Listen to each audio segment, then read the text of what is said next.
Hi friends, welcome to Shami's kitchen. എല്ലാവർക്കും സുഖമാണല്ലോ. ഇന്നത്തെ നമ്മുടെ സ്പെഷ്യൽ എന്ന് പറയുന്നത് മുരിങ്ങയ്ക്ക കൊണ്ട് വളരെ രുചികരമായിട്ട് നമുക്ക് തയ്യാറാക്കിയെടുക്കാൻ പറ്റുന്ന നല്ലൊരു സൈഡ് ഡിഷിൻ്റെ റെസിപ്പിയാണ്.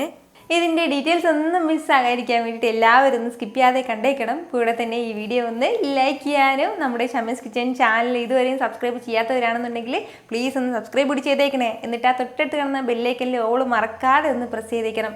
ഓൾ പ്രസ് ചെയ്താൽ മാത്രമേ ഞാൻ അപ്ലോഡ് ചെയ്യുന്ന വീഡിയോസ് എല്ലാം നിങ്ങൾക്ക് കറക്റ്റായിട്ട് നോട്ടിഫിക്കേഷൻ ലഭിക്കത്തുള്ളൂ.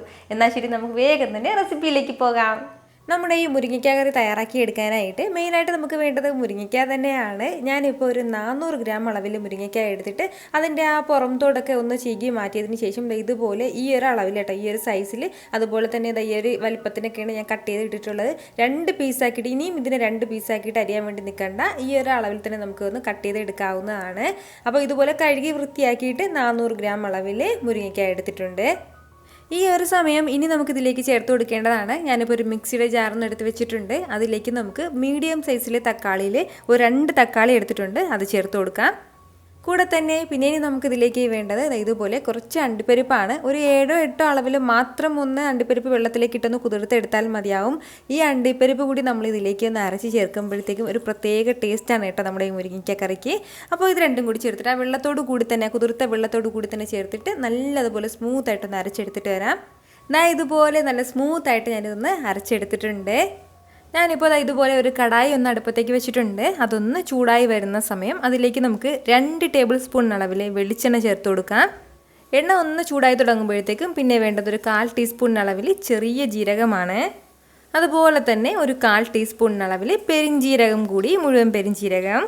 ഇത് രണ്ടും കൂടി ചേർത്തിട്ട് ചെറിയ രീതിയിൽ നമുക്കൊന്ന് വഴറ്റി കൊടുക്കാവുന്നതാണ്. ഇതുപോലെ നമ്മുടെ ചെറിയ ജീരകവും പെരിഞ്ജീരകവും ഒക്കെ ഒന്ന് ചൂടായി കഴിഞ്ഞാൽ പിന്നെ ഇനി നമുക്കിതിലേക്ക് വേണ്ടതാണ് അത്യാവശ്യം വലിയ സവാളയിൽ ഒരു 2 സവാള ഞാൻ ചെറുതായിട്ടൊന്ന് അരിഞ്ഞെടുത്തിട്ടുണ്ട്. ആ സവാള ചേർക്കാം. സവാളയും ചേർത്ത് കൊടുത്ത ശേഷം നല്ല രീതിക്ക് തന്നെ നമുക്ക് വീണ്ടും ഇതെല്ലാം കൂടി ഒന്ന് വഴറ്റിയെടുക്കാവുന്നതാണ്. ഫ്ലെയിം ഒന്ന് മീഡിയത്തിൽ വെച്ച് കൊടുത്തിട്ട് തന്നെ നല്ല രീതിയിൽ ഒന്ന് വഴറ്റിയെടുക്കാം. ചെറുതായിട്ട് ഇതിൻ്റെ കളറെല്ലാം ഒന്ന് മാറി തുടങ്ങട്ടെ. ഇപ്പോൾ വളരെ കുറച്ച് സമയം നമ്മളൊന്ന് വഴറ്റി കൊടുത്ത് നമ്മുടെ സവാളയുടെ കളറൊക്കെ ലൈറ്റായിട്ടൊന്ന് മാറി തുടങ്ങിയിട്ടുണ്ട്. അപ്പോൾ ഈ ഒരു സമയം ആകുമ്പോഴത്തേക്കും ഇനി നമുക്കിതിലേക്ക് 1 ടീസ്പൂൺ അളവിൽ ഇഞ്ചി വെളുത്തുള്ളി പേസ്റ്റ് ചേർത്ത് കൊടുക്കാം. ഫസ്റ്റിലേ നമ്മൾ ഇഞ്ചി വെളുത്തുള്ളി പേസ്റ്റ് ചേർത്തിട്ട് നമ്മളിത് വഴറ്റാൻ വേണ്ടി നിൽക്കണ്ട. എങ്കിൽ പിന്നെ ഇഞ്ചി വെളുത്തുള്ളി പേസ്റ്റ് പെട്ടെന്ന് കരിഞ്ഞു പോകും കേട്ടോ. ഇത് അടുക്കി പിടിക്കും പാത്രത്തിൻ്റെ അടുക്കി. അതിൻ്റെ പേരിൽ നമ്മുടെ സവാള എല്ലാം ഒന്ന് കളറ് മാറിയതിന് ശേഷം മാത്രം ഇഞ്ചി വെളുത്തുള്ളി പേസ്റ്റ് ചേർക്കാവുന്നതാണ്. ഇതിൻ്റെ ആ ഒരു പച്ച മണം മാറുന്നവരെ മാത്രം ഒരു 30 സെക്കൻഡ് ഒന്ന് വഴറ്റി കൊടുത്താൽ മതിയാവും. ഈ ഒരു രീതിക്ക് ലൈറ്റായിട്ടൊന്ന് വഴറ്റി കൊടുത്ത ശേഷം ഇനി നമുക്കിതിലേക്ക് ആവശ്യമായിട്ടുള്ള മസാലകളൊക്കെ ചേർത്ത് കൊടുക്കാം. 2 ടീസ്പൂൺ അളവിൽ മുളക് പൊടി ചേർക്കുകയാണ്. നമ്മുടെ എരിവിനനുസരിച്ചിട്ടുള്ള മുളക് പൊടി ചേർക്കാവുന്നതാണ്. ഇതിപ്പോൾ ഇച്ചിരി എരിവ് കുറഞ്ഞിട്ടുള്ള മുളക് പൊടിയാണ്, അതിൻ്റെ പേരിലാണ് ഈ ഒരു അളവിൽ ചേർക്കുന്നത്. നല്ല എരിവുള്ള മുളക് പൊടിയാണെന്നുണ്ടെങ്കിൽ 1 ടീസ്പൂൺ അളവിൽ മതിയാവും കേട്ടോ. 2 ടീസ്പൂൺ അളവിൽ മുളക് പൊടി ചേർക്കുമ്പോൾ 1 ടീസ്പൂൺ അളവിൽ മല്ലിപ്പൊടി നമുക്ക് ആവശ്യമായിട്ടുണ്ട്. കൂടെ തന്നെ പിന്നെ ഇനി നമുക്കിതിലേക്ക് വേണ്ടത് മഞ്ഞൾപ്പൊടിയാണ്. 1/2 ടീസ്പൂൺ അളവിൽ മഞ്ഞൾപ്പൊടിയും കൂടി. ഇത് ഇത്രയും ചേർത്തിട്ട് നല്ല രീതിക്ക് തന്നെ വീണ്ടും നമുക്ക് ഇതെല്ലാം കൂടി ഒന്ന് വഴറ്റി കൊടുക്കാം. നമ്മുടെ ആ മസാലയുടെയൊക്കെ ആ ഒരു പച്ചമണം മാറുന്നത് വരെ മാത്രം ലൈറ്റായിട്ട് ഇതുപോലെ ഒന്ന് വഴറ്റി കൊടുക്കാവുന്നതാണ്. ഒരല്പസമയം ഒന്ന് വഴറ്റി കൊടുത്ത് നമ്മുടെ ഈ മസാലയുടെയൊക്കെ ആ ഒരു പച്ചമണമൊക്കെ നന്നായിട്ട് തന്നെ ഒന്ന് മാറിയിട്ടുണ്ട്. ഈ അരച്ചെടുത്ത തക്കാളി പേസ്റ്റ് നമുക്കിതിലേക്ക് ചേർക്കാം. ഇനി നമുക്ക് നന്നായിട്ട് തന്നെ ഇതെല്ലാം കൂടി ഒന്ന് ഇളക്കി യോജിപ്പിക്കാവുന്നതാണ്. ഇതുപോലെ നല്ല രീതിക്ക് എല്ലാം കൂടി ഒന്ന് മിക്സ് ചെയ്ത് കൊടുത്തിട്ടുണ്ട്. ഇനി നമുക്ക് വേണ്ടത് ആ മിക്സിയുടെ ജാറിലേക്ക് കുറച്ച് ആവശ്യത്തിനുള്ള വെള്ളം കൂടി ചേർത്തിട്ട് അതും കൂടി ഇതിലേക്ക് ചേർക്കാവുന്നതാണ്.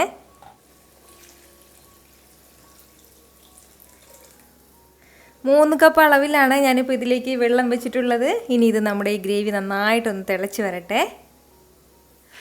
ഇപ്പോൾ നമ്മുടെ ഈ ഗ്രേവി എല്ലാം നന്നായിട്ട് ഇതൊന്ന് തിളച്ച് തുടങ്ങിയിട്ടുണ്ട്. ഇതുപോലെ ഒന്ന് തിളച്ച് തുടങ്ങുന്ന ഈ ഒരു സമയം ആകുമ്പോഴത്തേക്കും ഫ്ലെയിം ഒന്ന് കുറച്ച് വെച്ചിട്ട് ഇതിലേക്ക് നമ്മൾ അത് അരിഞ്ഞ് മാറ്റി വെച്ചിരിക്കുന്ന നമ്മുടെ മുരിങ്ങയ്ക്ക കഷ്ണങ്ങൾ ചേർക്കാവുന്നതാണ്. കൂടെ തന്നെ പിന്നെ ഇനി നമുക്കിതിലേക്ക് വേണ്ടത് ഇതുപോലെ 1 ടേബിൾ സ്പൂൺ അളവിൽ പുളിവെള്ളം കൂടിയാണ്. അപ്പോൾ നമ്മൾ എടുക്കുന്ന തക്കാളിക്ക് ആ ഒരു തക്കാളിയുടെ ആ ഒരു പുളി അനുസരിച്ചിട്ട് വേണം നമ്മളിതിലേക്ക് പുളിവെള്ളം ചേർക്കാനായിട്ട്. ഞാനിപ്പോൾ എടുത്തിട്ടുള്ള തക്കാളി ഒട്ടും തന്നെ പുളി ഇല്ലാത്തൊരു തക്കാളിയാണ് കേട്ടോ. അപ്പോൾ അതിൻ്റെ പേരിലാണ് കുറച്ച് പുളിവെള്ളം ചേർത്തിട്ടുള്ളത്. കൂടെ തന്നെ നമ്മുടെ ഈ മുരിങ്ങയ്ക്കായ്ക്കും കറിക്കും ഒക്കെ ആവശ്യമായിട്ടുള്ള ഉപ്പും കൂടി ചേർക്കാം. ആവശ്യത്തിനുള്ള ഉപ്പും ചേർത്ത് കൊടുത്ത ശേഷം നല്ല രീതിക്ക് തന്നെ നമുക്കിതെല്ലാം കൂടി ഒന്ന് യോജിപ്പിച്ച് കൊടുക്കാം. നന്നായിട്ട് ഒന്ന് മിക്സ് ചെയ്ത് കൊടുക്കാം. ഇതുപോലെ നന്നായിട്ട് ഇതെല്ലാം കൂടി ഒന്ന് ഇളക്കി യോജിപ്പിച്ച് കൊടുത്ത ശേഷം ഇനി നമുക്ക് വേണ്ട എന്താണെന്ന് വെച്ചാൽ ഇതൊരു 15 മിനിറ്റ് ഒന്ന് മീഡിയം ഫ്ലെയിമിൽ നിന്ന് അല്പം കൂടി ഒന്ന് ഫ്ലെയിം കുറച്ച് വെച്ചിട്ട് ഒന്ന് അടച്ച് വെച്ച് നമുക്ക് വേവിച്ചെടുക്കാം. അത്രയും സമയം കൊണ്ട് തന്നെ നമ്മുടെ ഗ്രേവി ഒരു അല്പം വറ്റി കിട്ടും. അതുപോലെ തന്നെ മുരിങ്ങക്കായ് നന്നായിട്ട് തന്നെ ഒന്ന് വെന്തിട്ടുണ്ടാവും. എന്നാൽ ശരി, ഒരു 15 മിനിറ്റ് ഇതിന്ന് അടച്ച് വെക്കുകയാണ് ഞാൻ. ഇതിപ്പോൾ തിളയ്ക്കാൻ തുടങ്ങിയിട്ട് ഏകദേശം ഒരു 15 മിനിറ്റോളം ആയിട്ടുണ്ട്. അത്രയും സമയം കൊണ്ട് തന്നെ നമ്മുടെ മുരിങ്ങക്കായ എല്ലാം നല്ലതുപോലെ തന്നെ ഒന്ന് വെന്ത് കിട്ടിയിട്ടുണ്ട്. ഗ്രേവിയും കുറച്ചധികം ഒന്ന് വറ്റിയിട്ടുണ്ട്. ഈ ലാസ്റ്റിൽ ഇനി നമുക്ക് ചേർക്കേണ്ടത് ഒരല്പം മല്ലിയിലയും കൂടിയാണ് കേട്ടോ. അവസാനം മാത്രം ഒന്ന് ചേർത്ത് കൊടുത്താൽ മതിയാവും. അതിനുശേഷം നമുക്ക് ഫ്ലെയിം ഓഫ് ചെയ്യാവുന്നതാണ്. മുരിങ്ങക്കായ കൊണ്ട് വളരെ രുചികരമായിട്ട് തയ്യാറാക്കി എടുക്കാൻ പറ്റുന്ന നല്ലൊരു കറിയാണ് കേട്ടോ. ഉറപ്പായിട്ട് നിങ്ങൾ ഇതുപോലെ ഒന്ന് ട്രൈ ചെയ്ത് നോക്കണം. ചെറിയൊരു പുളിവും അതുപോലെ തന്നെ എരിവും മസാലയുടെ ടേസ്റ്റും ഒക്കെ ആയിട്ട് നല്ല പെർഫെക്റ്റ് ആയിട്ട് നമുക്ക് കിട്ടുന്നതാണ്. നല്ല ചൂട് ചോറിൻ്റെ കൂടെ നല്ല ബെസ്റ്റ് കോമ്പിനേഷനാണ്. അതുപോലെ തന്നെ നമുക്ക് ഇഷ്ടമുള്ള എന്തിൻ്റെ കൂടെ വേണമെന്നുണ്ടെങ്കിലും നമുക്ക് സൈഡായിട്ട് ഇത് എടുക്കാവുന്നതാണ്. അപ്പോൾ മുരിങ്ങക്കയുടെ ഒരു സീസൺ കൂടിയാണ്. അപ്പോൾ ട്രൈ ചെയ്ത് നോക്കിയിട്ട് നിങ്ങളുടെ ഫീഡ്ബാക്ക് എനിക്കൊന്ന് മറക്കാതെ അറിയിച്ചേക്കണം. ഇതുപോലെ എല്ലാവരും ഒന്ന് വീട്ടിൽ ട്രൈ ചെയ്ത് നോക്കിയിട്ട് നിങ്ങളുടെ ഫീഡ്ബാക്ക് എനിക്കൊന്ന് മറക്കാതെ അറിയിച്ചേക്കണം. അപ്പോൾ ഈ വീഡിയോ ഇഷ്ടമായാൽ ഇതൊന്ന് ലൈക്ക് ചെയ്യാനും കൂടെ തന്നെ നിങ്ങളുടെ ഫ്രണ്ട്സിനും ഫാമിലിക്കും എല്ലാവർക്കും ഒന്ന് ഷെയർ കൂടി ചെയ്ത് കൊടുത്തേക്കണം. ഇതുപോലുള്ള റെസിപ്പിക്ക് വേണ്ടിയിട്ട് ഷമീസ് കിച്ചൻ ചാനൽ ഫോളോ ചെയ്യാനും സബ്സ്ക്രൈബ് ചെയ്യാനും ആരും മറക്കരുത്. വീണ്ടും നല്ലൊരു ഉഷാർ വീഡിയോ ആയിട്ട് നാളെ 2 മണിക്ക് കാണാം. അപ്പോൾ അതുവരേക്കും എല്ലാവരും ഹാപ്പി ആയിട്ടിരിക്കുക, സന്തോഷമായിട്ടിരിക്കുക, എല്ലാവരും സേഫായിട്ടിരിക്കണം. Take care friends. ടാറ്റാ.